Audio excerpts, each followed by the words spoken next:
कि हमारे power star Pawan Singh ने लाल घंगरा पे तबाही और तांडव मचा दिया तो विरोधी लोग को एकदम सदमा पहुंच गया।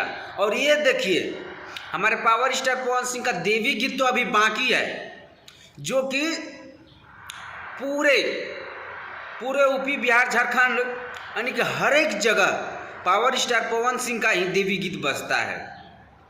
अब हमारे पावर स्टार पवन सिंह का दूसरा नंबर पे है, यानी कि धमाका ऑफर जो है ना, हमारे पावर स्टार पवन सिंह का देवी गीत पे आ गया है। और देवी गीत आएगा ना, अभी टाइमिंग वाला पोस्टर लॉन्च नहीं किया गया है। और आप लोग को बता दी कि हमारे पावर स्टार पवन सिंह का सारा गाना ऑडियो वीडियो सब कंप्लीट हो चुका है, बस अब टाइमिंग वाला पोस्टर आ ही जाएगा। और आप लोग को बता दें कि हमारे पावर स्टार पवन सिंह का पहला देवी गीत 2022 का किस चैनल से आएगा।